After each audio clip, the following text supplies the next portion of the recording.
But it's good. It seems. No, it's very good. You have to tell them that that's worship. It's not work. And the work and the make something and like the other and the work and the like something. Yeah, exactly. The medium is the ceramic world. Does that make sense? Sorry. It's beautiful. By hand?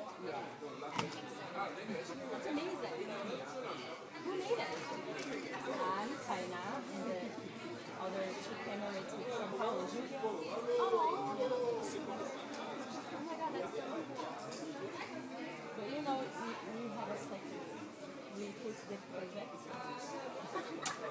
So did Pedro design it? But the girl we made it. Yeah. It's amazing.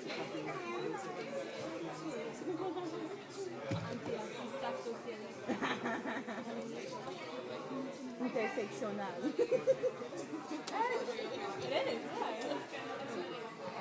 I said for under, I think we can put,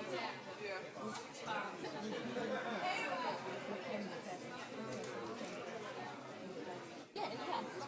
We can put everything. It's more average. Oh. Yeah, everything. Yeah. More.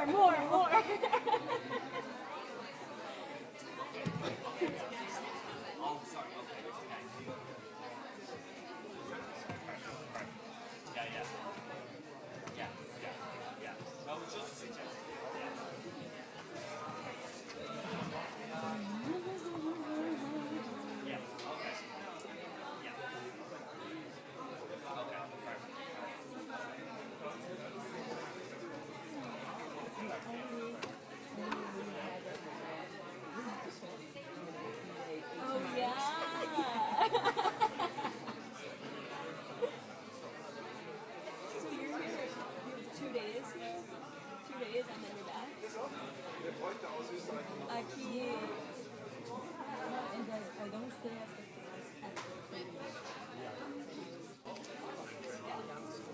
don't worry. I'm so tired. I'm very working. And you fly, what's your flight? Where? Adonde? Hallo. Wenn jemand Übersetzung nach Deutsch braucht, wir sitzen da hinten so. If you didn't understand that, that's okay, because you don't need German translation.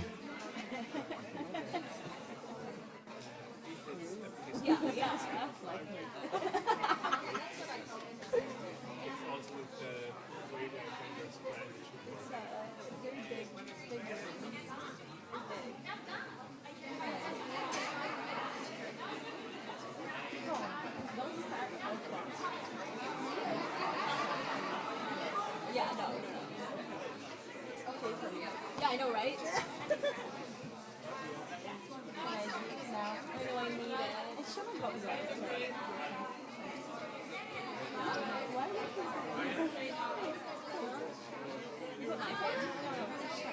she's doing over Zoom. I know. Yeah. She's in Kentucky. Can all translators on the Zoom please write in the chat what language you are translating to?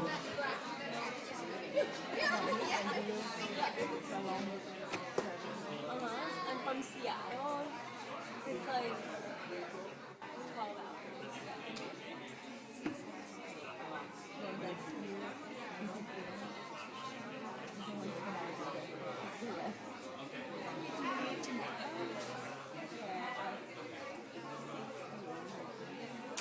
All of you or just you? Because I don't have the market. Just a quick weekend trip.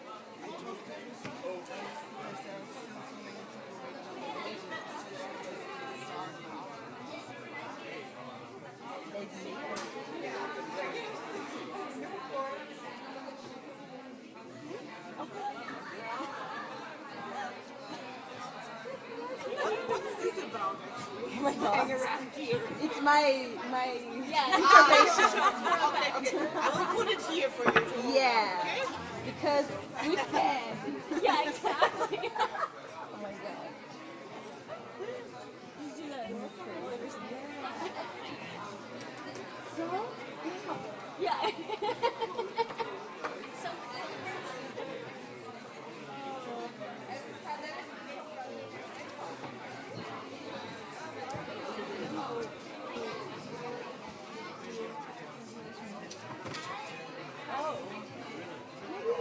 Yeah.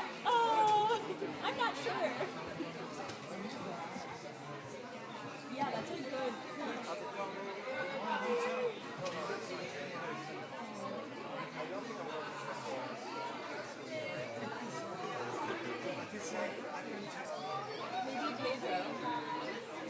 Maybe Pedro.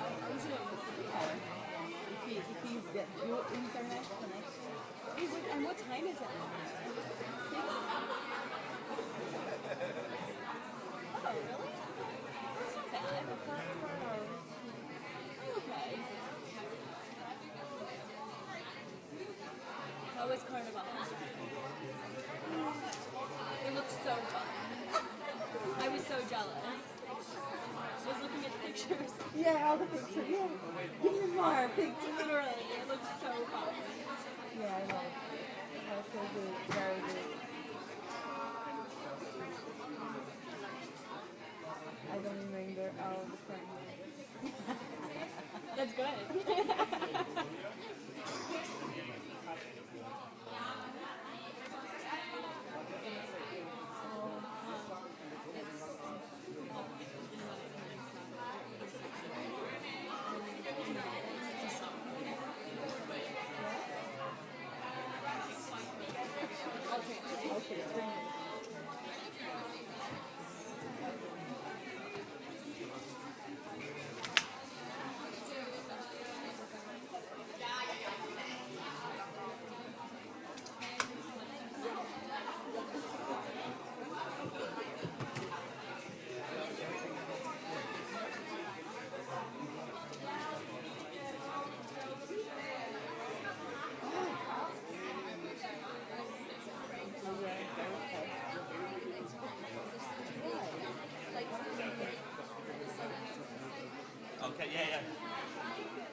If there is an electrician in the room, can you just come here for a second? Hi.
Why? He was translating.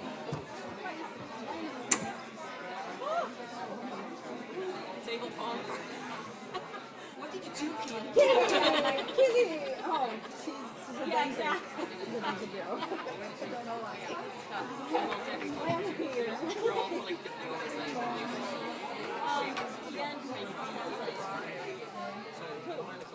My take. Hi, comrades. How are you? Hello. Hi, Keely. It's Keely, right? Yeah. Yay. How are you? I'm good. Then we can put- I haven't seen you in so long. Yeah, don't say secret.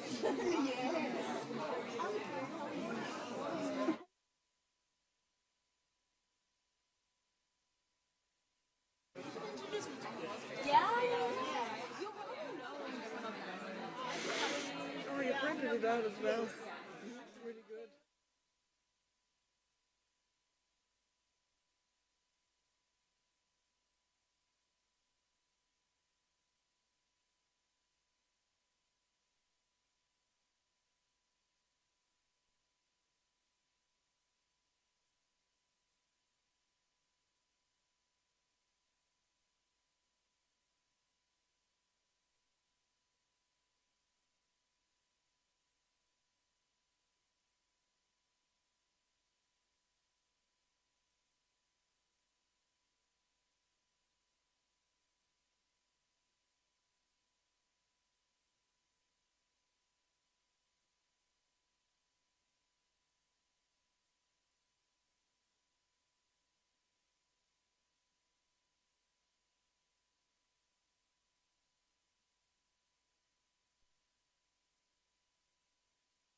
seem like good pathetic speeches to you. Yeah, exactly. I'm on camera again, right? And then the other things. That's a translation for you. Yeah. You're switching. It's fun. Your translator is sitting next to you, so probably. And you can move as well. Oh, yeah. And we will move this microphone, I guess. So wait, are we speaking? We're speaking from up here. Yeah. Is it okay? Yeah. Eu vou falar lá. Mhm. E quem vai falar aqui? I know. Quem? No, this one. What is this? For Announce. yeah, for announcements. So, oh, Maria Clara from Brazil. No. Yeah. Yeah. Take it away. Okay. Okay, so we move over there. You move over there, we move here, and then we hope for the best.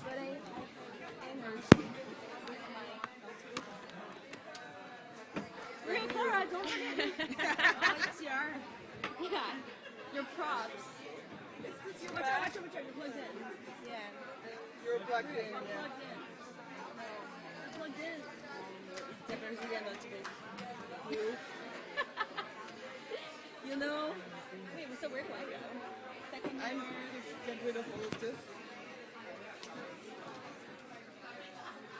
Oh, I see my Mrs. Maria Clara. Nice to meet you.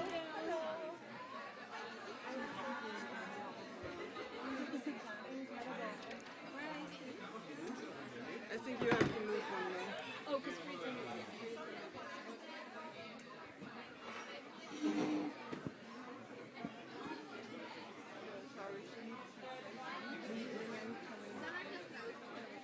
Trying to move everything again.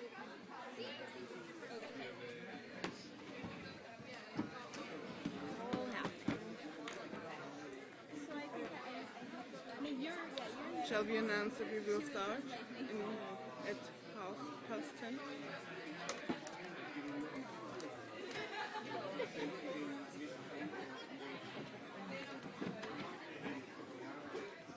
I hate speaking in English. Hey everyone! Can you hear me? Can you give me a sign if you can hear? Yes, that's great. That's great. That's great. Welcome to the conference. We will start at 10:30.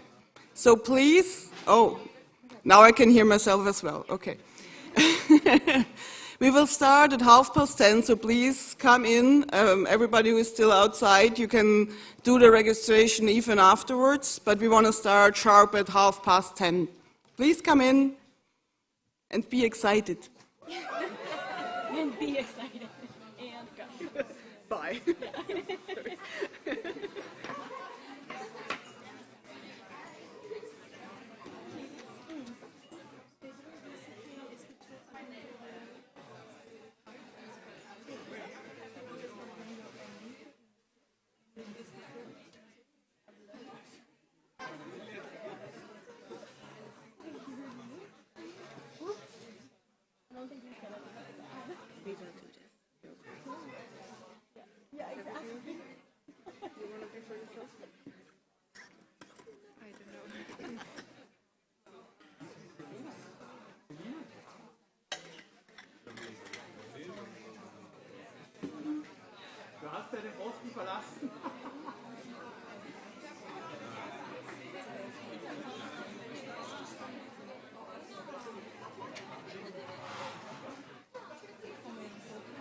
We can do Be Real. What do you think?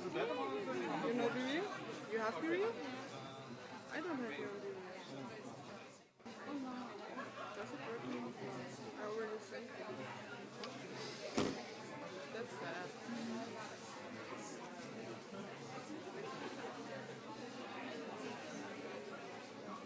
Okay, we somehow managed to get everybody here. Yeah, that's Good, huge. that's good. That's a total victory. And I lost one of my papers. That's No, it's I really can't talk about it like that. it's a disaster. Okay, so it's Maria Clara Then it's Marisma, and then me. and then you. Okay. then it's Laura. What we're doing, we are showing on the slide here, we're showing speaker cards. Just the name and Most depressing encounter short kind of thing, information. like struggle, and then like women are being killed, and that's happening. Yeah. Awesome. But we would need your name.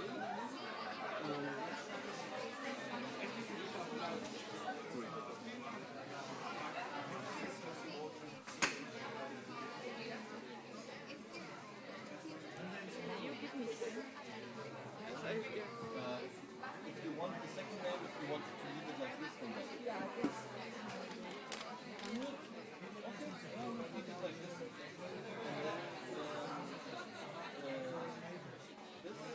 And now, for example, I ran solidarity movements, or feminist activists, I ran solidarity movements.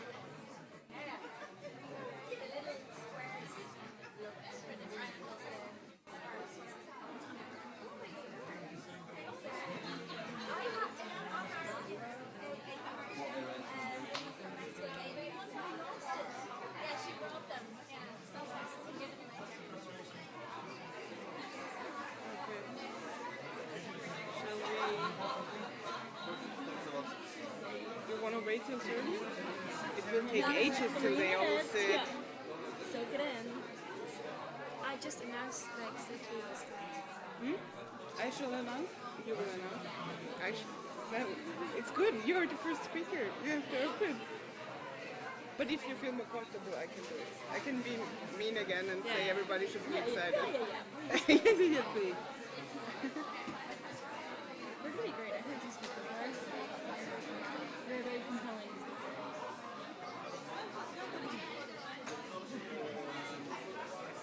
I just think it's weird if I say, okay, Steph, please go sit down, and then I'm like, I'm very happy. Isn't it weird? Yeah, but after I say everybody they should sit down, I sit down and hope for the best, and then you stand up and say hello. Philipp, sind noch viele draußen? Kannst du sie reinholen?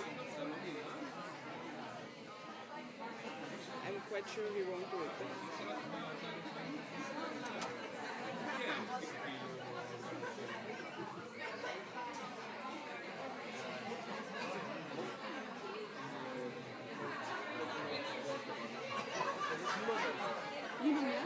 Es geht schon? No one is outside anymore. Wir können um 30 starten.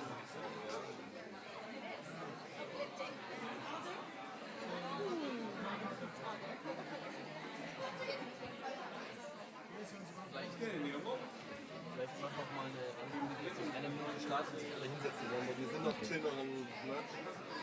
Hello everyone, it's me again, Martina from Austrian section.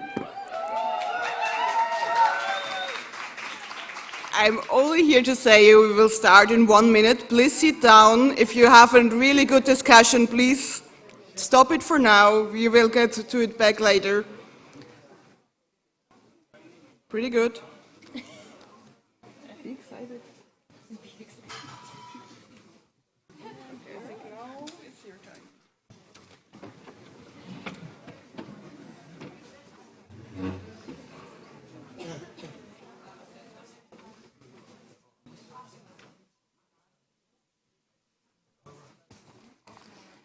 I am very happy to welcome you all to the very first conference of ROSA International Socialist-Feminists.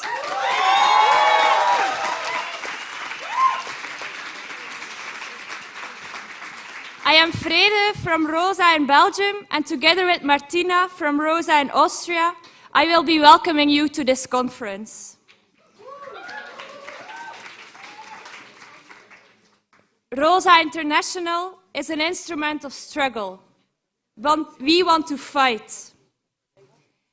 It's the only way to actually fight sexism, LGBTQIA+ phobia, racism, and so on, and achieve real steps forward.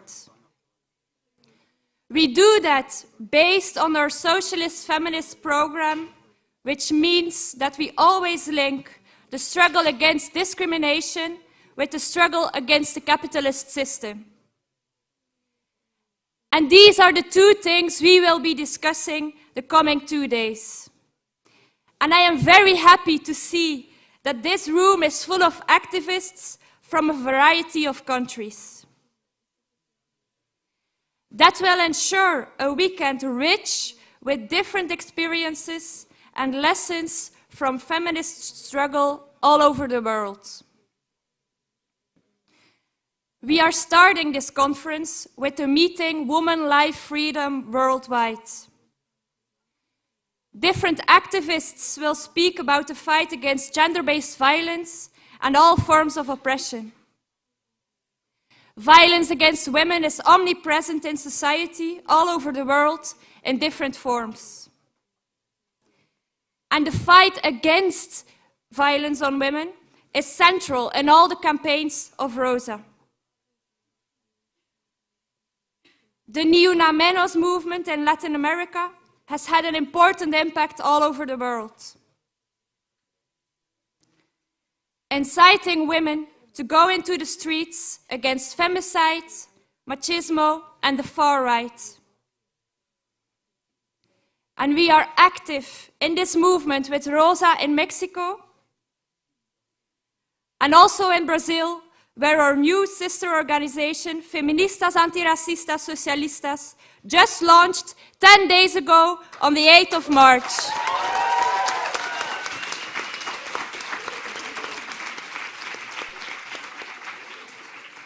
Dictatorships, as in Iran, are the most clear reflection of how interconnected the capitalist state and gender-based violence are.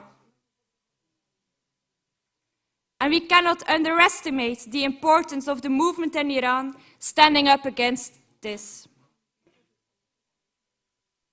Rosa in Austria made sure that the solidarity protests were not dominated by the monarchists who laid the basis for the coming to power of the theocratic regime, but that they were the biggest explicitly left protests we have seen in solidarity with the movement in Iran.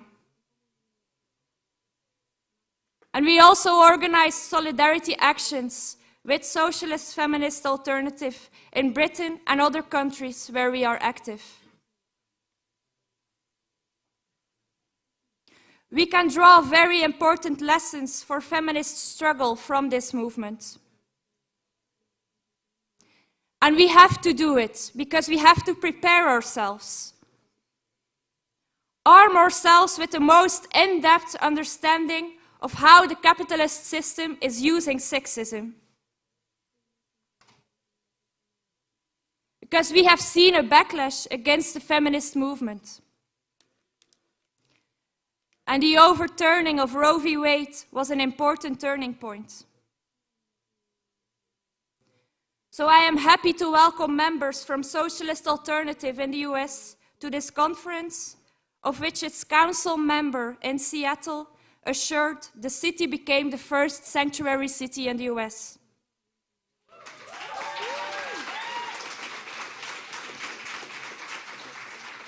And of course, we will also have the chance to learn from the experiences of Rosa in Ireland,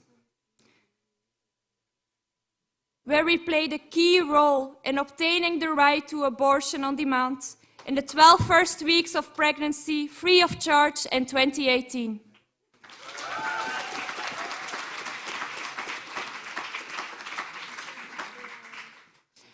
And that inspired struggles, for example, in Poland, where Rosa intervened in the protests against the anti-abortion laws of the right-wing government.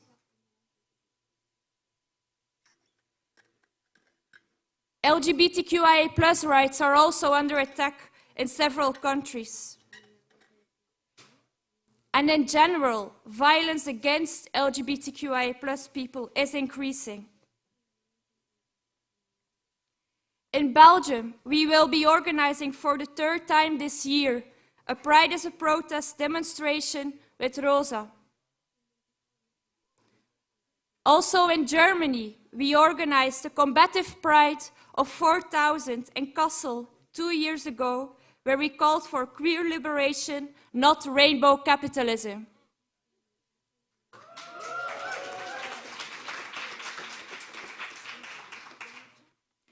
The role of imperialism, colonialism, and racism in the oppression of women is enormous.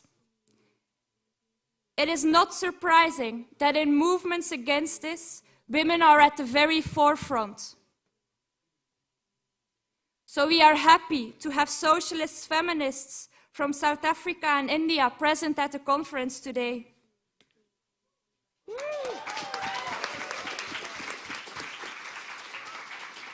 But unfortunately, racist policies in Europe have made it impossible for more of them to come. But socialist feminists from Nigeria, more from South Africa, and from the Ivory Coast are present on Zoom.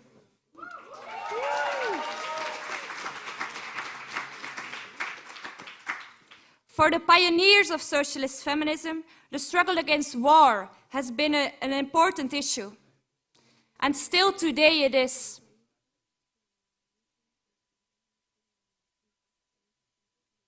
Socialist Feminist Alternative in Russia has opposed and protested against the war in Ukraine, but are now driven underground and reduced to online activity.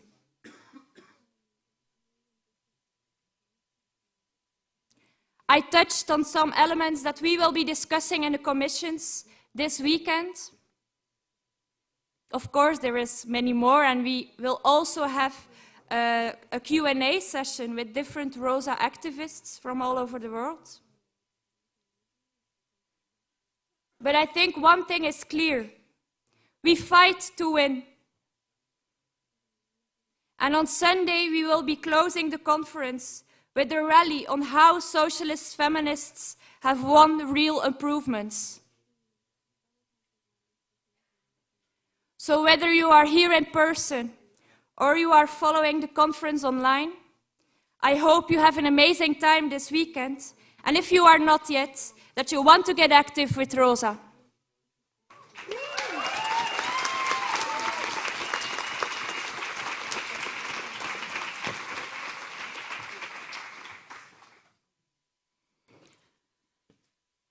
This is the first international socialist feminist Rosa conference where people from over 19 different countries from all over the world are coming here together today in Vienna. And even more to count online, as Freddie already mentioned. With this first International Socialist Feminist Rosa Conference, we want to revive an important tradition. In 1907, the German revolutionary socialist Clara Zetkin organized the first International Socialist Women's Conference in Stuttgart. Over 58 delegates from 15 countries participated. And this conference laid the foundation for organizing women of the working class on an international level. They gave birth to the International Women's Day in 1911, based on the struggle of working class women for bread and roses, for a society in which they don't just survive, but in which everyone can enjoy life. As workers in France are demanding now on mass strikes against Macron's pension reform, or as women in Iran do when they're fighting the repression by the dictatorship. This day, the 8th of March, is still important today. Many of us in this room have been on the streets on the 8th of March 10 days ago. And today, 116 years later, the Rosa Conference wants to take a first step into the footsteps of this International Socialist Women's Conference organized by these pioneers. Because over 100 years later, it's still true, this system is failing. Women have been hit hardest by the pandemic, the crisis, inflation, exploding energy and food prices. Female-dominated jobs are poorly paid. Childcare and housework were shifted even more onto women in various lockdowns. And now, by the care crisis that brings public care and education to the brink of implosion. Violence against women and LGBTQI youth is still hitting record heights. And women and LGBTQI plus people around the world are angry, and rightly so. Today, if we take a look to who is fighting the hardest against this rotten capitalist system, Pictures of young women in Iran and Kurdistan giving the dictatorship the middle finger come into mind immediately. The revolution in Iran shows us the concentrated rage against oppression. And they received solidarity worldwide because women and queer people wanted to say, we stand side by side with you. Your struggle is our struggle, because the fight against oppression is international. This experience pushed them in the front line of all movements, and all movements are faced with the impossibility of fundamental change as long as power remains in the hands of the capitalist class, a parasitic minority. From the struggle against harassment and violence in all walks of life, to the fight against racism and police violence, from the fight for bodily autonomy, to the fight against climate destruction, to the struggle of workers in healthcare and education sector, women and queer people are in the front line. Combining these struggles is a crucial part of socialist feminism and Rosa. The one question that every activist asks sooner or later is, how can we succeed? How can we fight for the end of oppression? And what is needed is a powerful organization that is political and organizationally capable of doing this, to invite people to join our fight with a political clarity and strategy, to organize people together. Rosa is an instrument of struggle, united as women, queer people, and workers, as the only way to achieve steps forward. This is the spirit of this conference. Rosa is about building the struggle against women's oppression and against all forms of oppression and exploitation. In that struggle, we want to take inspiration from women fighters from the past, such as Clara Zetkin and Alexandra Kollontai. For more details, check the commission for that later. They organized hundreds of thousands of working class women in the struggle for their rights, social rights that were overlooked by many of the liberal feminist organizations. In February 1917 in Russia, the ideas of our socialist feminist predecessors became reality, when women workers came out and started a movement that would overthrow one of the most reactionary regimes in place at that time. Understanding that full women's emancipation is not possible without overthrowing capitalism, but also that the struggle needed the masses of women to be involved in order to win and build a socialist society. This is still true today. The consciousness of women and queer people of working class is radicalizing so fast because this system is failing. It's failing with multiple crises, with the pandemic, with war, with climate crisis, energy crisis, inflation. It's unbearable. We are fighting because there is no other way. Let's turn anger into resistance, and let's use this resistance to build a movement to let it grow international. This is what we want to discuss here. This is what we want to build together with all of you. Rosa Luxemburg said, a revolution is unthinkable until it happens, and this conference wants to be part of the beginning.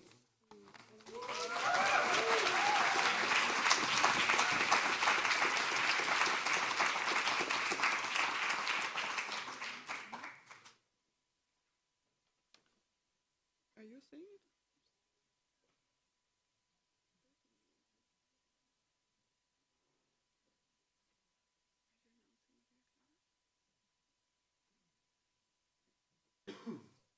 Or shall I?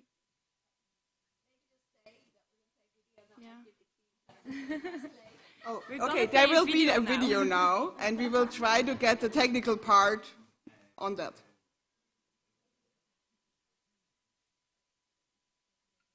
Soon.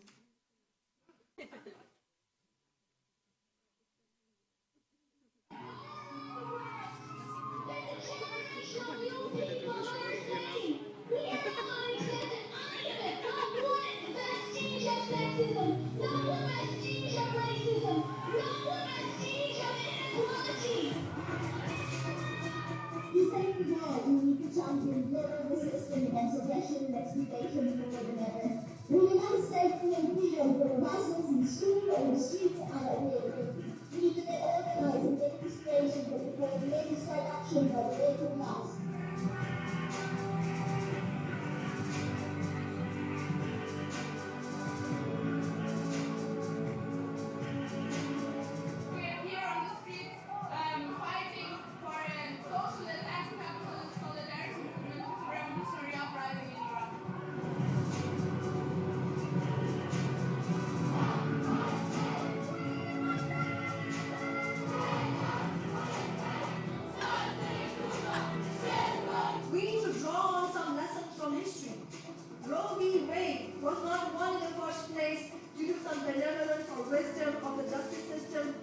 was wrenched from the hands of the powerful by a mass movement led by the rank and file.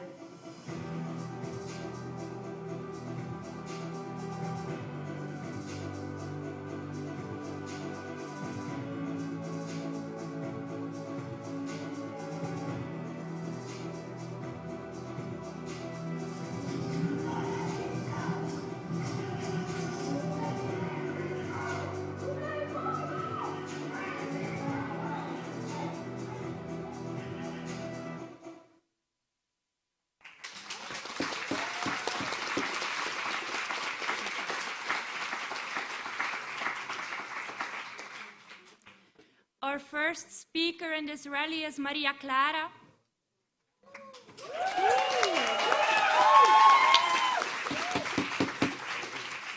Maria Clara is a founding member of the anti-racist socialist-feminists Brazilian Rosa campaign that was launched on the 8th of March, International Women's Day, earlier this month. And Maria Clara will talk about the fight against the far right in Brazil and the necessity for a revolutionary socialist feminism to maximize this struggle. Bueno, que bom estar aqui. Eu vou precisar de tradução, então Maite vai traduzir. Well, I'm very happy to be here, and she's presenting me, her translator. I'm Maite. Os últimos anos no Brasil, vivemos sobre o governo de Bolsonaro. Foram de mais violência para as mulheres, negras, indígenas e LGBTs. The last years in Brazil under Bolsonaro's government have been more of an increase of violence against women, especially Black, Indigenous, and from the LGBTQ community. Com o aumento dessas desigualdades, o desemprego levou a mais violência racista e de gênero. With increased inequality, unemployment has led to more racist and gender violence. O país voltou ao mapa da fome. The country has returned to the World Hunger Map. E uma das cenas mais marcantes diante dessa crise, que foi há 2 anos atrás, foram filas para a doação de ossos que tiveram dentro de uma casa de carne, com a maioria de mulheres nessas filas. One of the scenes that represents the most this hunger crisis was that 2 years ago there were queues for the donation of bones at meat shops, with the majority of the people being at the queues were women. Porque são essas mulheres que têm que lidar com o maior fardo dessas desigualdades. Because it is these women who deal with the greatest burden of inequality. Para mulheres negras e indígenas, a situação é pior. For Black and Indigenous women, the situation is way worse. Dados do período da pandemia mostravam que 63% dos lares chefiados por mulheres negras estavam abaixo da linha da pobreza. Data at the time of the pandemic showed that 63% of households led by Black women were below the poverty line. E no início do novo governo, vimos um grande escândalo, né? O abandono e o genocídio indígena dos povos Yanomami. We saw at the beginning of the new government a scandal of indigenous abandonment and a genocide against the Yanomami people. Foram mais de 500 crianças indígenas morrendo por desnutrição e fome. There were more than 500 children dying from malnutrition and starvation. Com casos de meninas sendo exploradas sexualmente por troca de comida e emprego para seus familiares. With cases of girls being sexually exploited for food, jobs, and by family members. Levando algumas adolescentes à morte. Leading some of these teenagers to death. A situação das pessoas trans também é bastante alarmante. The situation of trans people is also very alarming. A expectativa de vida é de 30 anos, 35 anos. Their life expectancy is from 30 to 35 years. E a maioria está no trabalho sexual. Most of the trans community is in sex work. Que é bastante precário e proibido no Brasil. Which is very precarized and it's forbidden in Brazil. Essa extrema-direita que comandou a institucionalidade nos últimos anos no Brasil. This is the far right that has led the institutions for over the last 4 years. Sorry. Se manteve, né? mesmo que o Estado tenha recebido mais de 60 pedidos de impeachment contra Bolsonaro. Even though the state has received more than 60 impeachment requests against Bolsonaro. Ele ficou. E foram duros anos, mas que não impediram a luta das mulheres nem o crescimento de uma consciência mais livre. These have been very tough years for us, but they have not stopped the struggle for women to have a growth in their consciousness. Em 2022, um levantamento sobre pessoas LGBTs mostrou que teve um aumento de pessoas declarando LGBT, sobretudo nas pessoas mais jovens. In 2022, a survey showed that there's more young people recognizing themselves as being part of the LGBTQ community. Outro levantamento no mesmo ano mostrou um aumento de mulheres que se dizem feministas, sendo 52% das mulheres afirmando-se feministas. Another survey this year also showed that there has been an increase of 52% of women recognizing themselves as feminists. Mas o problema é que com a ideologia da extrema-direita, ela vem junto com ataques aos direitos das mulheres. But the problem is that because the ideology of the far right is so strong, the attacks on women and the LGBT community have been stronger too. Tivemos uma cartilha do Ministério de Saúde que instruía de forma errada os órgãos responsáveis pelo aborto legal em caso de estupro e risco de vida. We had a booklet from the Ministry of Health that wrongly instructed the agencies responsible for legal abortion in case of rape and life being in threat. O ex-presidente se recusou a sancionar uma lei que garantia a distribuição de absorventes para jovens na escola. The former president refused to sanction a law that guaranteed the distribution of sanitary pads for young people in schools. Esses são alguns exemplos que foram respondidos com mobilização. These are some examples that were answered with protests. Foram anos de ataques a setores fundamentais da vida das mulheres, como a saúde, a educação, os direitos trabalhistas. There were years of attacks on fundamental sectors for women's lives, such as the health, education, and labor sector. Mas houve também ataques às políticas públicas de combate à violência contra a mulher. But there were also attacks on public policies to combat violence against women. No país, 1 em cada 5 mulheres são afetadas pela violência machista. In the country, 1 in every 5 women are affected by sexist violence. O índice de feminicídio teve uma pequena queda, porém nós tivemos mais que o dobro de crescimento de casos de estupro. The feminicide rate has had a small decrease, but we had more of the double of growth in rape cases. Mesmo assim, o orçamento do setor que apoia as vítimas foi quase zerado. Even this is also along with the fact that the budget for victim support was also reduced to 0. Agora nós temos um novo governo eleito. Now we have a new elected government. A extrema-direita do Bolsonaro continuará presente, disputando consciência, o parlamento, as ruas. But the Bolsonaro's far right will continue to be present and contesting the conscience, the parliament, the streets. Mas depois de sermos devastados pelo governo anterior e uma pandemia, after being devastated by the previous government and the pandemic, está nítido que esse sistema não é justo. Não há nada garantido para nós por essa via. It is clear that this system is not fair. There is nothing guaranteed for us by that path. Não há como se contentar com as simbologias. There is no way we can settle for tokenism. Estamos desempregadas, com fome, expostas a muitas violências, sem perspectiva de estabilidade de projeto. We are unemployed, hungry, exposed to several violence without prospects of stability in our futures. E o novo governo, ele foi uma derrota institucional à extrema-direita. The new government was an institutional defeat for the far right. Mas há muito mais a garantir em avanços reais para as bandeiras feministas. But it is very far from guaranteeing real advances for feminist demands. Construímos as feministas antirracistas socialistas uma agenda de ações neste mês de março.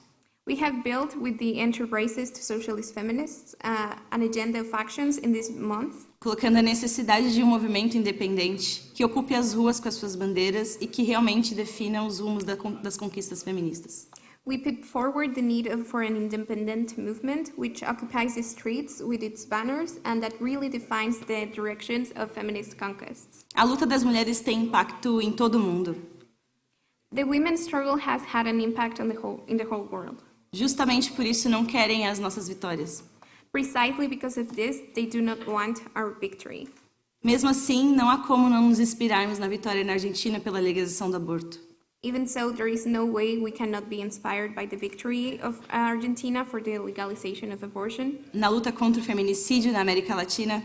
In the struggles against feminicide in Latin America. Porque eles nos atacam de modo internacional. Because they attack us internationally. E hoje é um dia de história por reunir lutadoras de muitos cantos nesta conferência e que estamos inspirados e com energia para vencer. Today is a day of history as we gather fighters from all of the corners of the world in this conference, and that we are inspired and energized to win. Okay, thank you.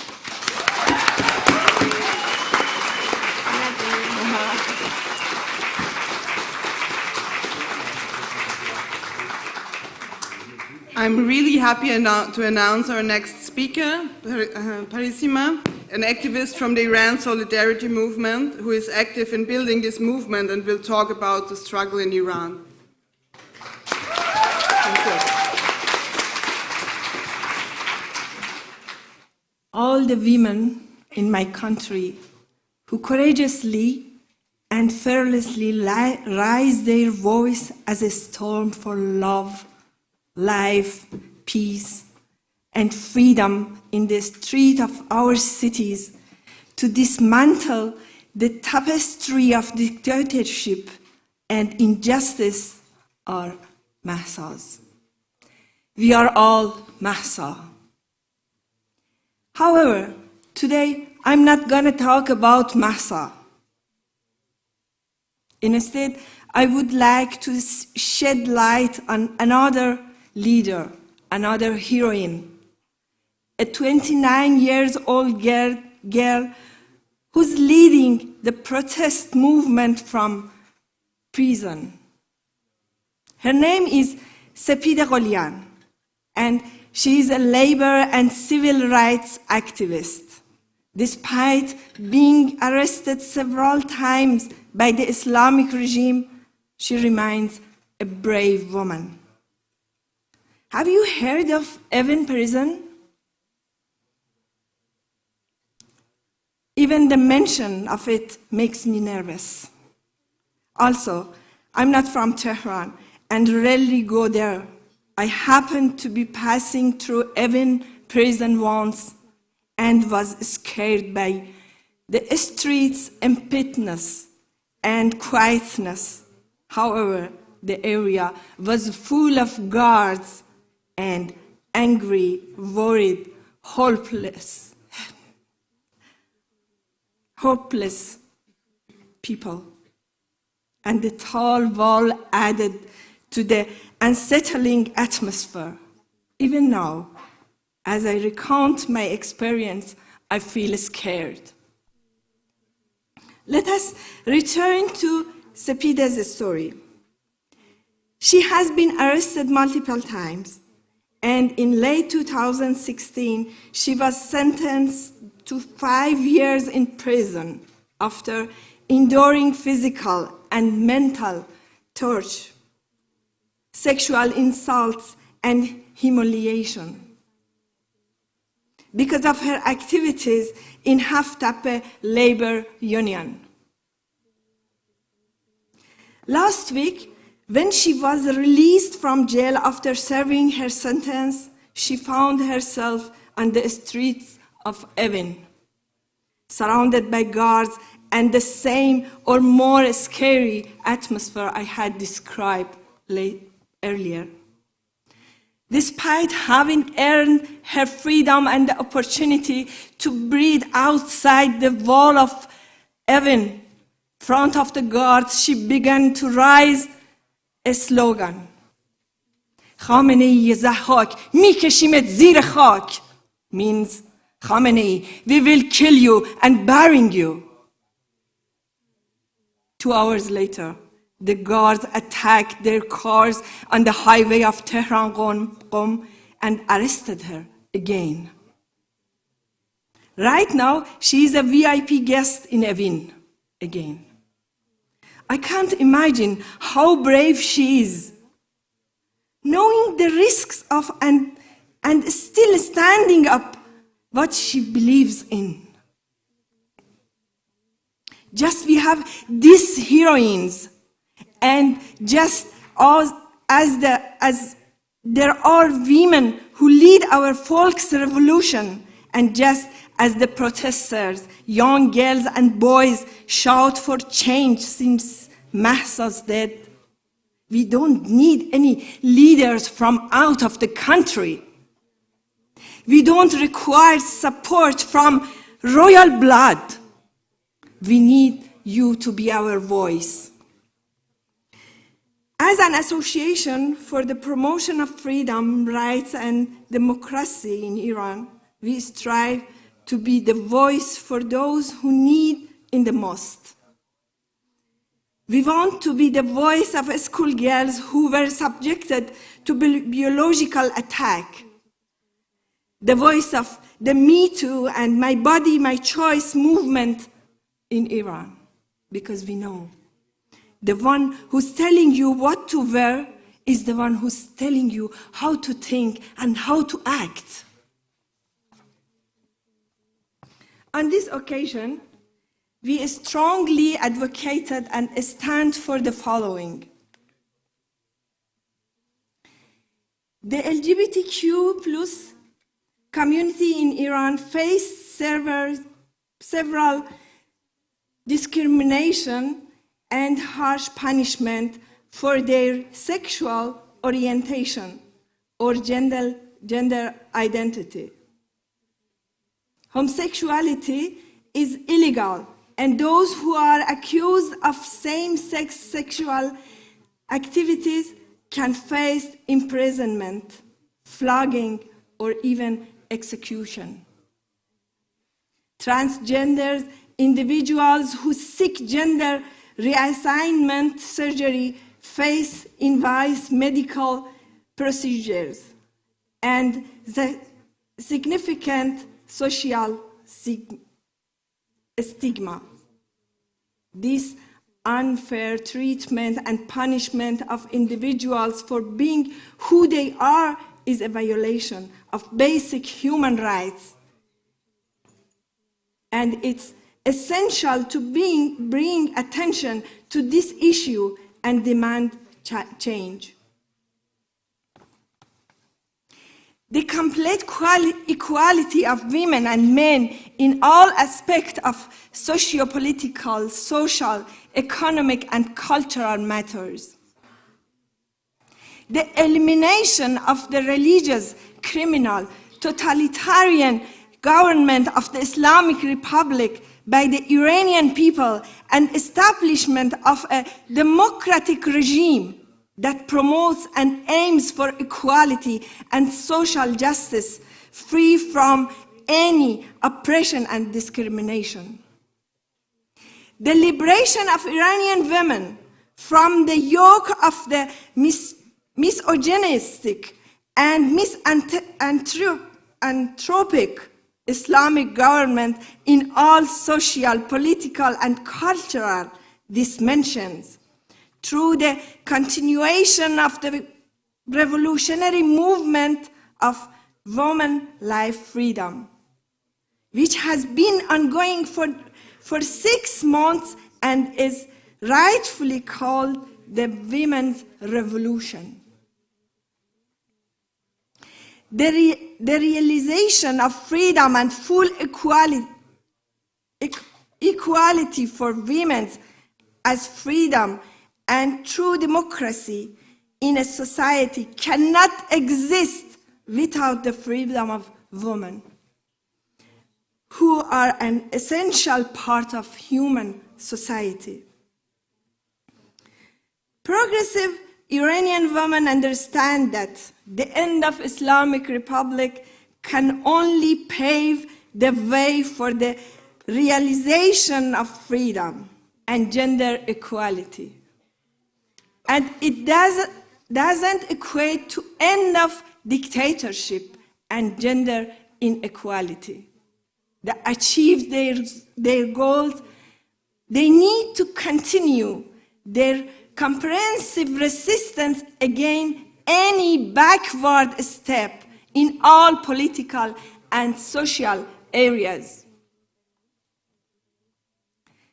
The courageous and brave Iranian women are fighting against the tyranny of the ruling clerical dictatorship.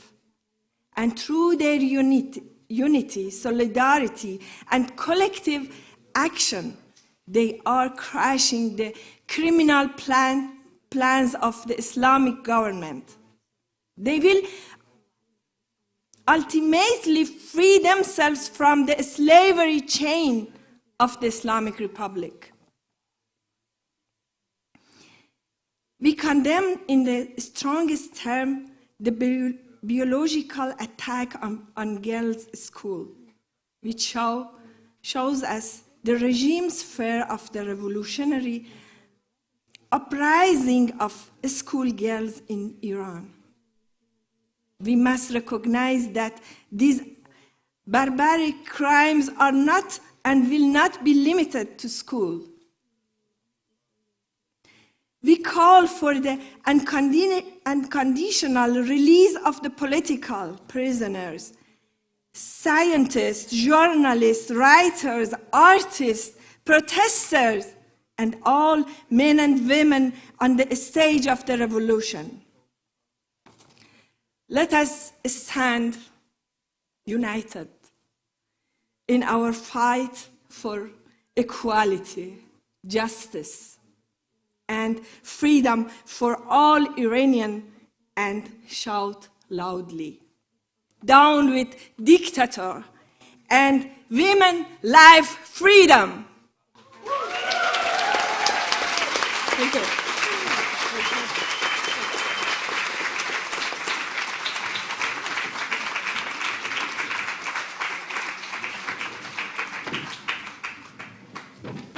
That was a very inspiring speech, I think.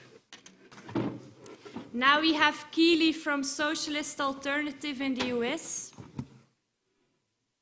She is based in Chicago and helped to organize big protests, including a march of 20,000 in New York City when Roe v. Wade was overturned.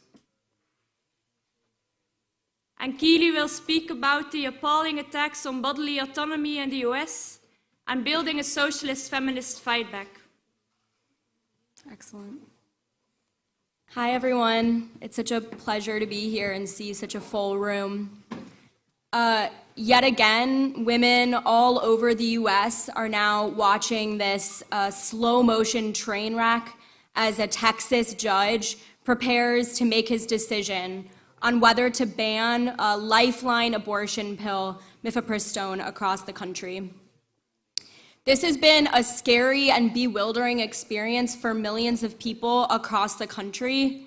But on top of being afraid and being sad and being angry, there's also this tremendous amount of confusion. How is this possible? Trump's not our president anymore. How are things still getting worse? For decades, working class people have been sold this lie by Democratic politicians, by prominent feminist leaders, and by major women's rights organizations that no matter how vicious the right wing gets, they're not going to let it get too bad, they promise. In his 2020 campaign for president, Joe Biden made a lot of really big promises, among them being the promise that not only would he protect the constitutional right to abortion, but that he would expand access to necessary reproductive health care. Now, Joe Biden was a really hard guy to get excited about. His record as a pro-corporate, pro-war, big business Democrat had a lot of young people rightfully really disturbed about their choices in the 2020 elections.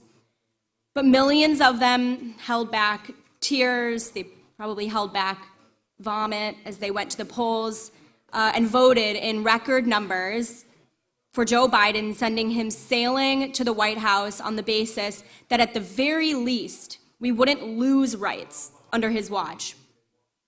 This is what they were told to do by feminist leaders like Hillary Clinton, Michelle Obama, by feminist organizations like Planned Parenthood, and even tragically by left-wing figures like Angela Davis.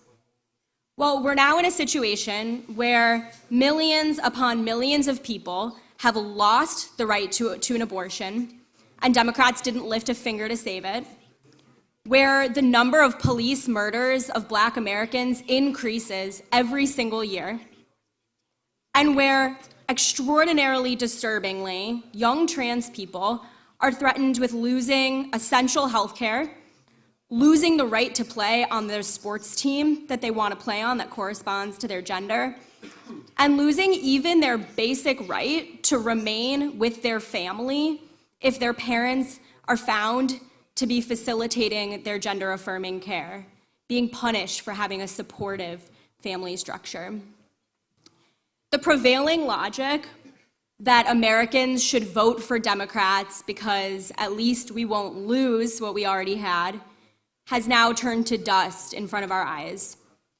The realization is beginning to sink in among millions of disoriented working-class people. No one is coming to save us. Now, that can be a really scary realization to come to. The ground sort of goes out from under your feet. But it's also the beginning of an absolutely necessary process of clarifying what we can do to fight back, who we can rely on to have our back. And that's what we'll be discussing this weekend. What type of feminist movement do we need? In the 90s and 2000s, these liberal feminist thought leaders sort of burst onto the scene with these big ideas about shattering glass ceilings. In her book, Lean In, Sheryl Sandberg, who's sort of the supreme leader of the girl boss community, wrote this, she said this quote, "A truly equal world would be one where women ran half our countries and companies and men ran half our homes. More women CEOs, more women heads of state, equal opportunity to one day sort of sit at the helm of some kind of an empire." This was the prevailing ideology on offer for young women for many years. But particularly after the 2007-2008 financial crisis, this brand of feminism that links women's liberation to capitalist aspiration started to come apart at the seams.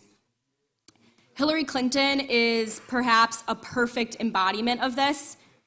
Her feminism for the super rich totally failed to excite young people during the 2016 presidential election. Instead, they were drawn toward Bernie Sanders and his working class feminism, his support for universal health care, for universal child care, for paid parental leave, and more.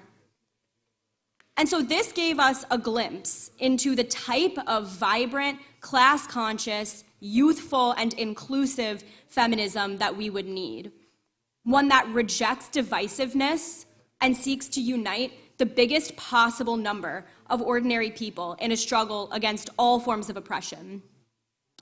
One that fights for the specific needs of trans women, for gender-affirming healthcare, for safe and stable jobs free from discrimination. One that fights for the specific needs of Black women against segregationist housing and education policies, for maternal health care that doesn't routinely ignore the needs of Black mothers. One that fights for the specific needs of immigrants and refugees, against brutal family separation policies at the border, and for full citizenship rights. And all of this under the umbrella of a far-reaching set of economic demands that can raise the standard of living for the entire working class, including working class men who themselves are buckling under the weight of low wages and high prices. And it's only on this basis that we can tear young men away from the poison pill of misogyny that's being peddled to them on the manosphere. In the US, Socialist Alternative has fought to provide examples of this type of strategy. After it was leaked that the Supreme Court planned to overturn Roe, we did not accept the prevailing logic coming from the establishment that there was really no point in fighting. All you could do at this point was donate and vote. While people were overwhelmed by grief and fear, we also saw that they wanted to fight. They were angry that the people they were told would fight for them were doing nothing. They were angry that they'd done everything right. They voted for Democrats, they didn't ask for too much, and they were still losing the right to make decisions about their own bodies. And we wanted to provide those thousands and tens of thousands of angry young people in particular with an alternative vision for the type of struggle that we would need. We organized walkouts of hundreds of high school students, one of the largest high school walkouts in the country, of 500 in Philadelphia. We organized the first walkout in the country of healthcare workers fighting against attacks on reproductive care. We organized sit-ins in the office of high-profile politicians demanding action. And all of this culminated in us winning the country's first abortion sanctuary city in Seattle. But we didn't stop there. We believe that not only should abortion be legal and safe, but it should be free. And so even before the repeal of Roe, there were millions of people who couldn't afford the enormous costs associated with getting an abortion. So we fought to make abortion services free in the Seattle budget, and we won.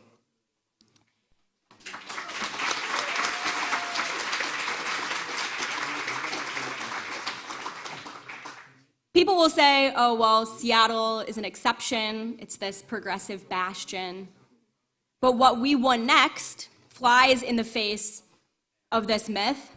We took the fight to the heartland in the US, a state where abortion is banned, a state that is surrounded nearly on all corners by similar abortion bans.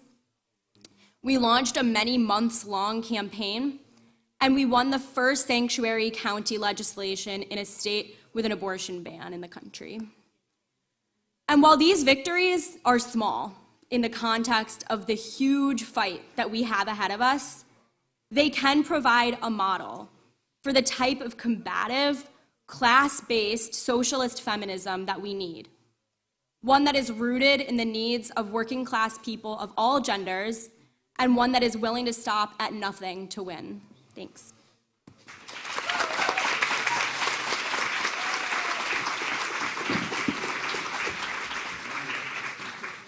Thank you, Keely, for this inspiring speech. My next announcement is that Meena Kandasamy was announced as a guest speaker for Rosa to speak about the struggles in India.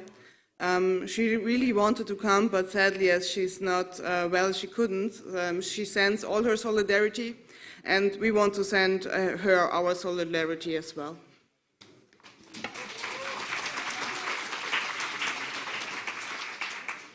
So I will now announce our last speaker, Laura Fitzgerald. Laura is a founding member of Rosa socialist-feminist movement in Ireland that marked 10 years earlier this month.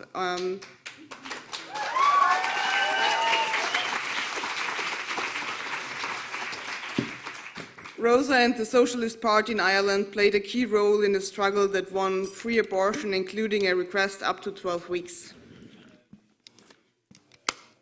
And it was banned before in the Constitution, just so you understand how much of a victory that was. It was pretty amazing.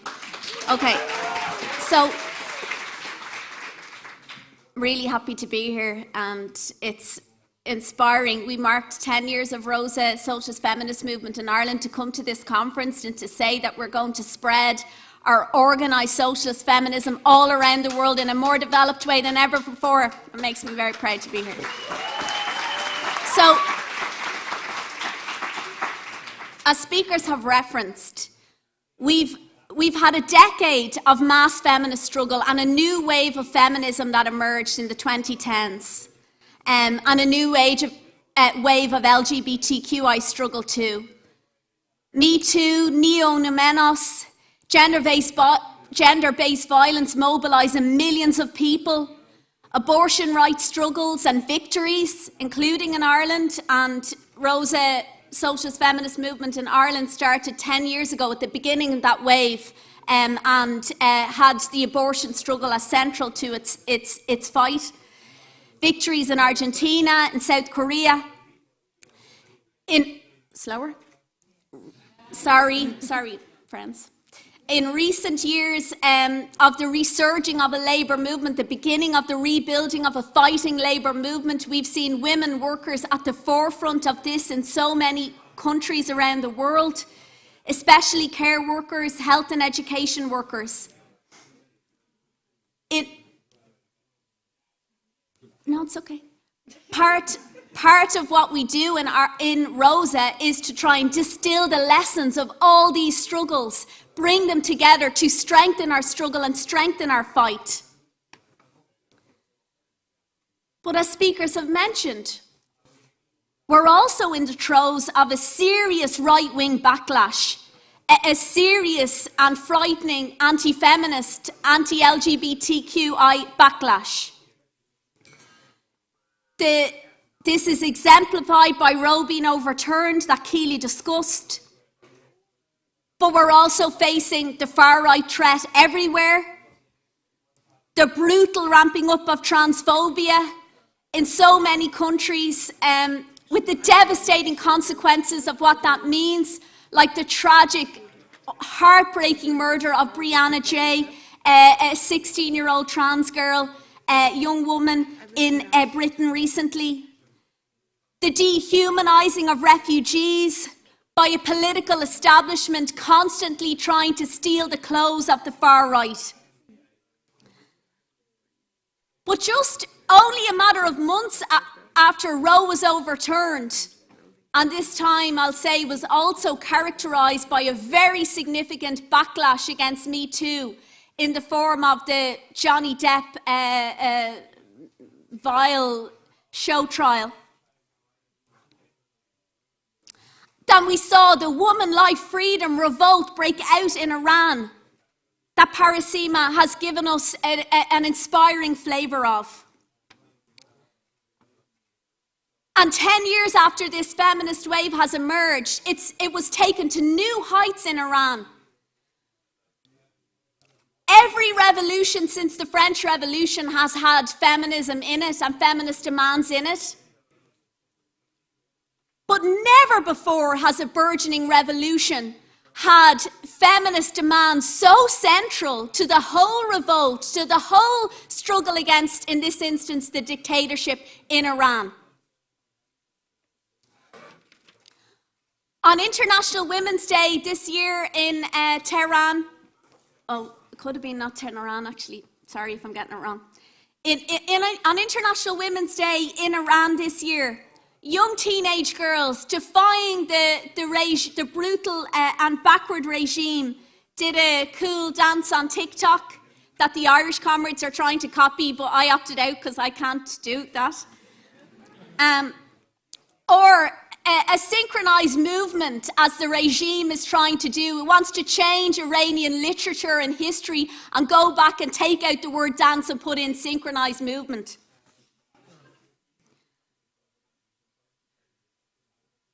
These amazing, full of life teenage girls were repressed so brutally that they had to do an online forced confession. But all it did was spur more struggle with teenagers and people everywhere making their new TikTok videos, doing the dances, defying this. There's no way that the regime will be allowed to crush our spirits. And there's nothing like stopping dancing that's more emblematic of crushing spirits. So despite the attacks, despite the backlash and the anti-feminist very real threat, it's clear that the defiance and struggle will continue. In Iran, in Afghanistan, where teenage girls have been protesting against the Taliban's refusal of their right to education. How phenomenal, how brave, how inspiring. In Turkey, on International Women's Day earlier this month, after the ravages of this horrendous earthquake in which 50,000 people died, a natural disaster, but also an unnatural disaster because of the corrupt right-wing right-wing regime and its lack of building public safe infrastructure and buildings for people and its concern for profits. Despite the horrendous conditions, women still came out onto the streets on International Women's Day to protest. This is a place where every year there's really inspiring protests, but also huge state repression of the women, of the queer people on the streets against gender violence and so on. And you know what one of their slogans was? It was, "Our resistance is not made of sand. It will not collapse like your buildings." That's it. That's the tenacity in struggle of the feminist wave that's emerged and that will continue to inspire more struggle all around the world. Why are we facing this backlash? Why the far-right threat? In short, it's emanating from the capitalist system itself. The crisis is facing such a profound and the system is facing such a profound and multifaceted crisis: economic, war, climate chaos, the refugee crisis. It needs division. It needs to turn the screw on the exploited and the oppressed, as we've seen in France with this, very, very strong labour struggle, deep-rooted struggle against the attempt to higher the pension age, and the Macron government implementing it by decree in order to circumvent this movement. The brutality and the desire and need of the system to crush us and crush our struggles is the context in which this backlash is occurring. The brutality of the patriarchal, racist, planet-destroying capitalist system. The misery it's inflicting is unutterable. And some of the speakers tonight, some of the speakers this morning have given some examples and shown what that means for ordinary working class and poor people the world over. But we also know that all these different threads are inextricable from each other, all these different brutal threads of the system. For example, the war that capitalism is incapable of preventing. We know that it leads to an even further explosion of gender-based violence. We've heard cases of the sex industry exploiters and traffickers waiting in train stations for the arrival of Ukrainian refugees, women fleeing war. We've heard about the brutal atrocity of Russian troops, which has made the media. But something that isn't making the media as much as what is starting to be reported on is how in Ukraine itself there's an explosion of gender-based violence, of soldiers coming back from the front so brutalized. The refuges are completely full. There's no escape for these women. And also the sort of culture and environment that's being whipped up means they feel they have no recourse to raise anything about their abuser. And women are dying in this context.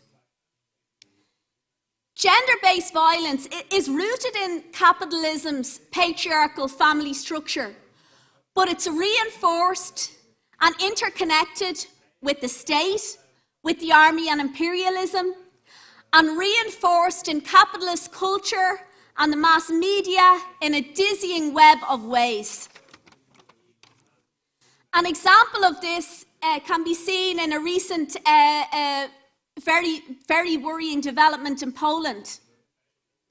The connection between gender-based violence and abortion bans.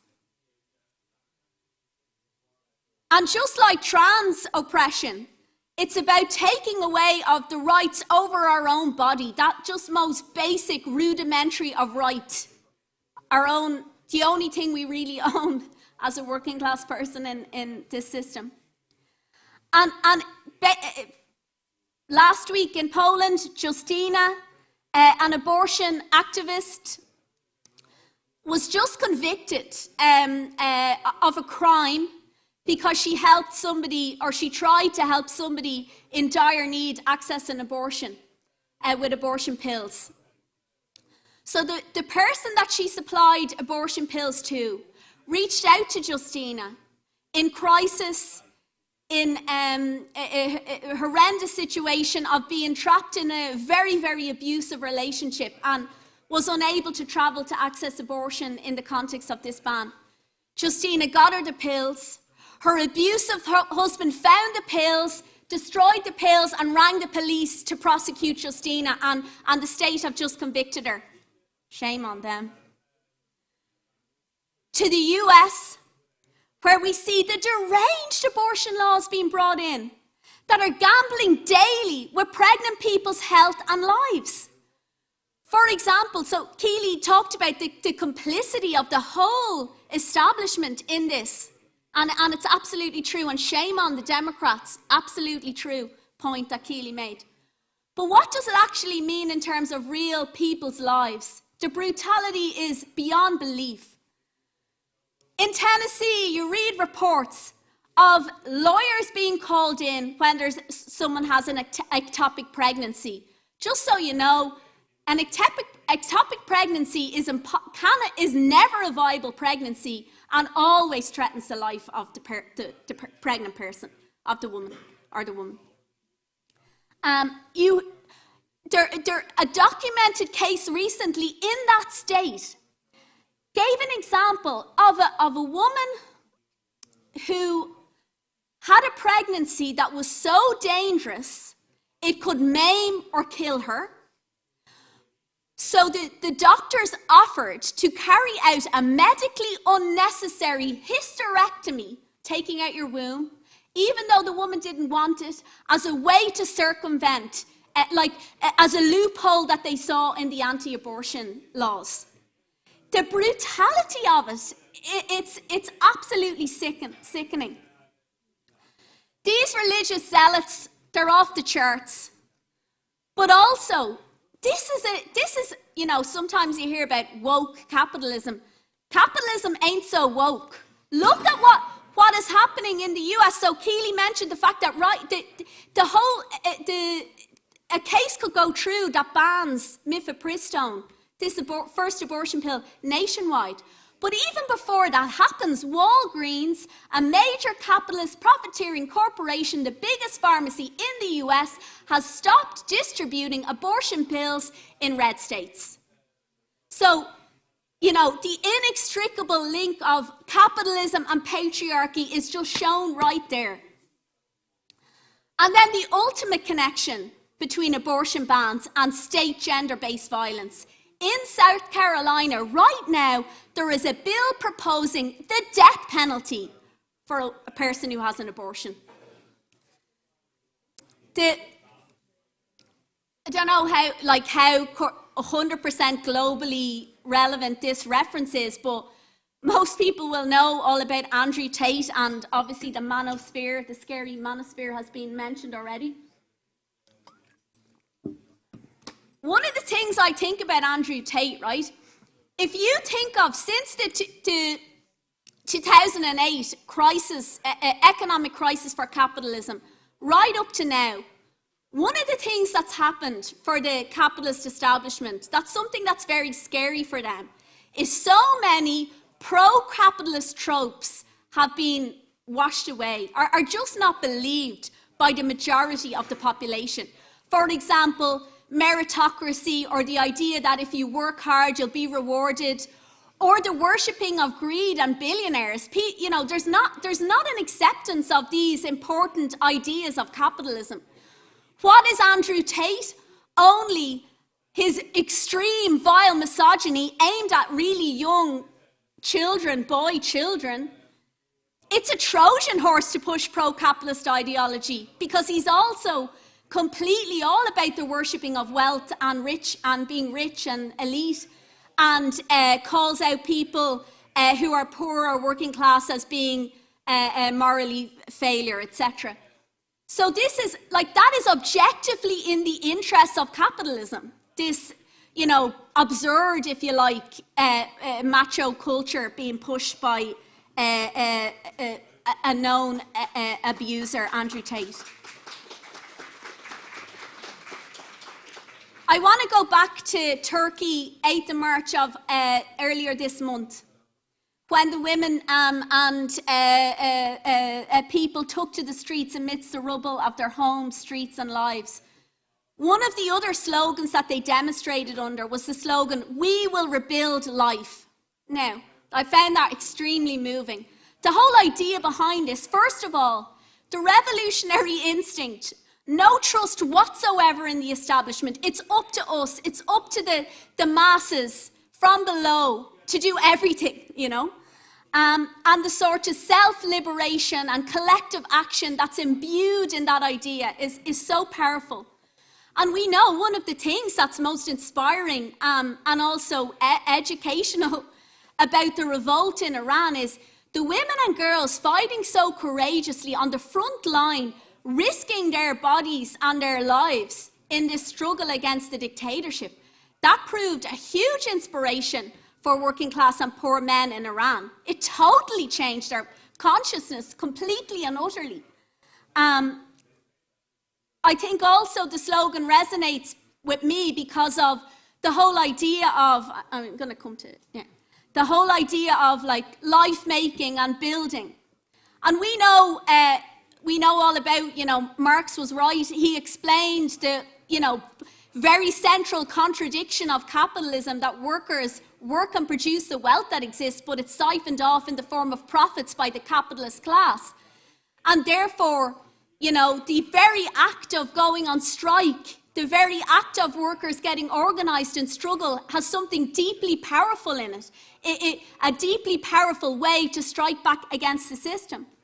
But there's also reproduction and the sort of oftentimes unpaid work that working class women do in reproducing the labour force for capitalism is a source and point of contradiction in the system as well. And we see that in China, whereby a huge problem for the regime, and one of the many reasons why they're pushing their, you know, very backward, pro-natalist, anti-feminist, anti-LGBT ideology to try and encourage people to have more children, is because of the problem of demographics that they have. But the contradiction continues because young women in China do not want to have children because it's such an inhospitable place to rear them, which is because of brutal Chinese capitalist dictatorship. It's one of the reasons as well why strikes in healthcare and education take on different points of contradiction for capitalism, both in production and in reproduction. But we also know that the multifaceted contradictions of this system play a rich tapestry in how we are radicalised. And part of that is gender-based violence and queer-phobic violence in all its forms is a major aspect of radicalisation. Later on in the weekend, there'll be a special commission discussing Eleanor Marx. Eleanor Marx, Marx's youngest daughter, was a founder of socialist feminism in many ways, a brilliant Marxist herself, a legendary working class leader and organiser of dock workers, of gas workers, of engineers, of miners. She addressed the first ever May Day demo in London in 1890, but she also paid special attention to organising women workers, and she paid special attention to feminist issues and made that in and true and part of the working class and socialist struggle, linking them in a real way.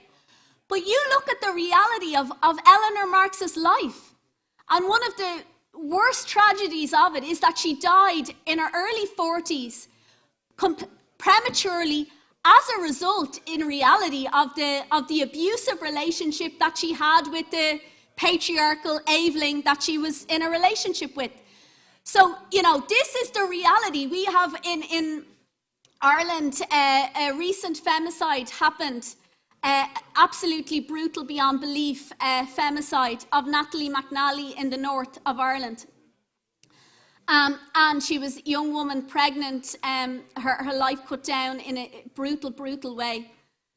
But one of the things with Natalie that really strikes me is Natalie was an activist in the abortion rights movement.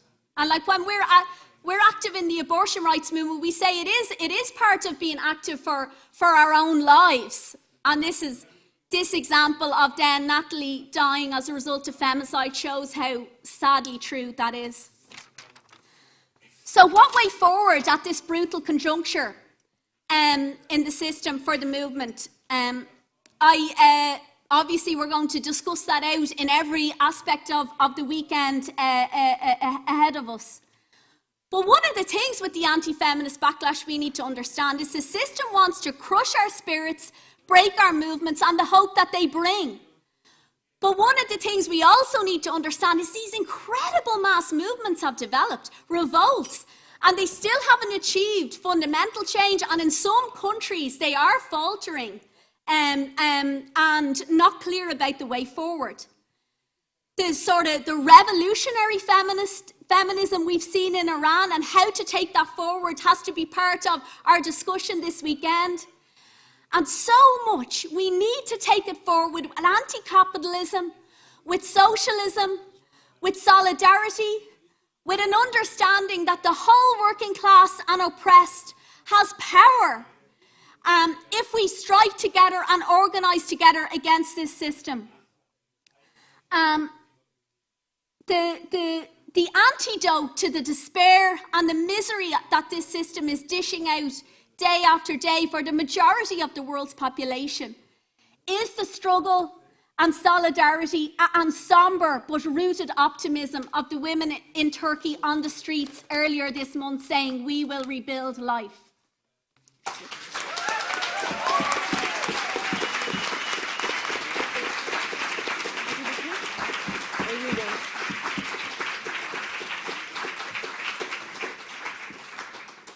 Thank you so much. Thank you so much for all these inspiring speeches about the socialist feminist struggle all over the world.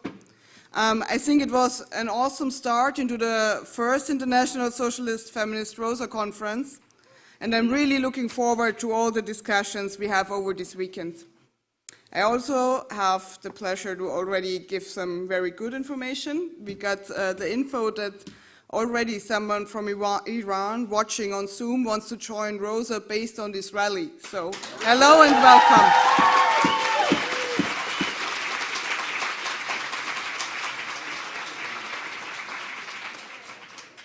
So if you haven't joined yet, please keep it in mind, and a warm welcome to the person. We have planned 2 solidarity actions today. The first one is right now after this rally, in solidarity with the women in Poland and in solidarity in the fight for bodily autonomy, as Laura mentioned. The comrades will have prepared some papers and stuff like that, demands. And the other one will be after the last commission in solidarity with Iran, with the 5 girls who got arrested for dancing in public and posting it on TikTok. So who wants to join this solidarity action too, please come here after the last commission. As I get it, the Irish comrades prepared already the dance. The solidarity hashtag is Dance for Iran. And we also have some organizational stuff to tell you. Woo! Okay, I hope you are all registered by now. At the registration desk, you got a welcome manual or pack or like a little booklet with all sorts of information about the Rosa conference. Please read it well. If you have questions that are not answered in the manual, the registration desk is where you can go with your questions. If you are not yet registered for the conference, Please go to the registration desk before going to lunch after this rally.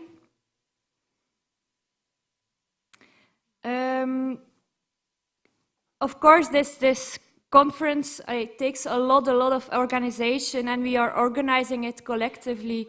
So some people are already informed of tasks and shifts they will be doing this weekend. Please go 5 minutes early, so 5 minutes before your shift starts, to the bar area, that's in that room, I think, to get some information on your shift, and so that you are on time and shifts are easily started.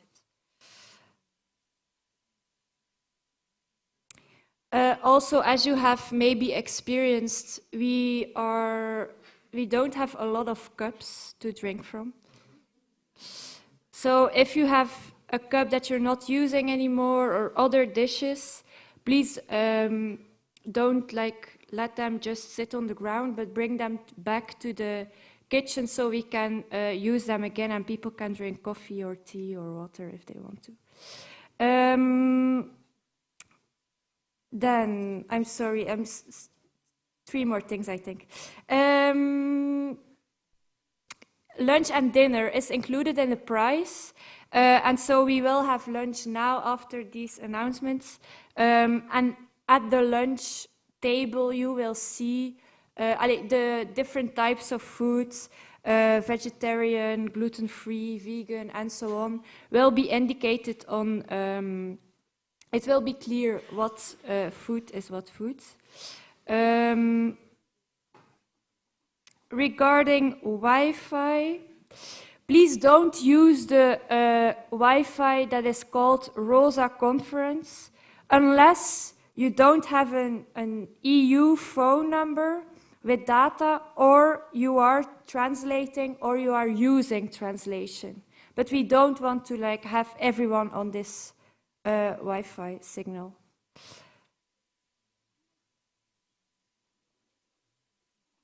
And also for everyone who is going to speak during this conference, it's a very big task for people who are not used to speaking English, or English is not their native language, to understand, to have all the nuances. Also for translators who are translating simultaneously.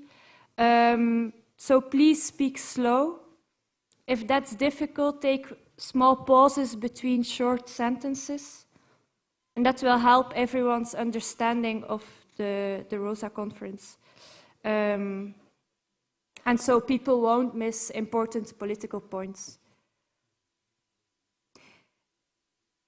Then for this afternoon, we have 2 blocks of 3 commissions, and we are assigning the rooms in which this commission takes place based on how many people want to be in the commission. So I will list out the different commissions. Please raise your hands if you hear the title of the commission you want to go to this afternoon.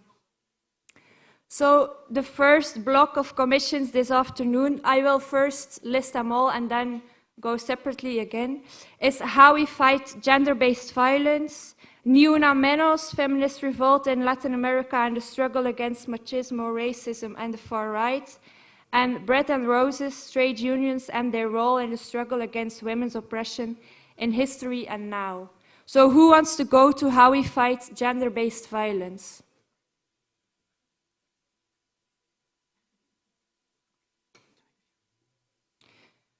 Who wants to go to Ni Una Menos?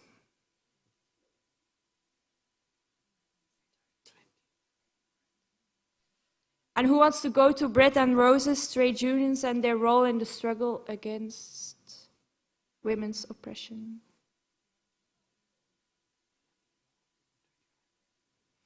Okay, thank you. Now for the second block, we also have 3 commissions.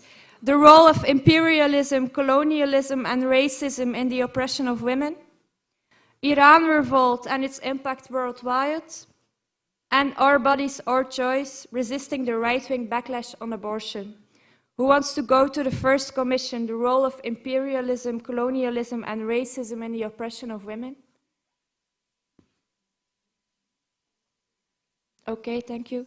The second one, Iran revolt and its impact worldwide.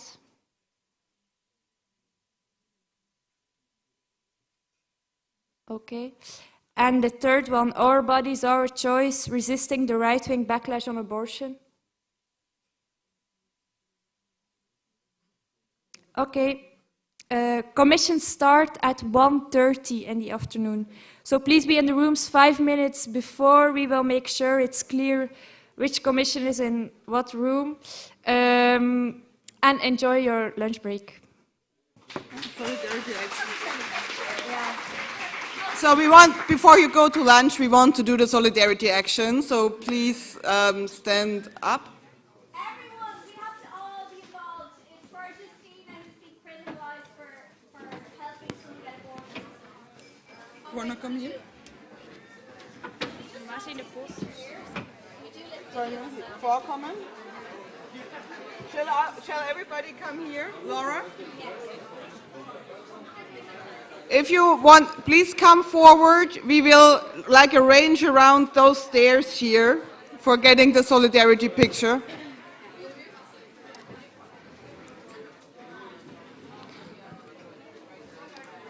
Comrades, please, we want to make fast this picture, then everybody can go to lunch.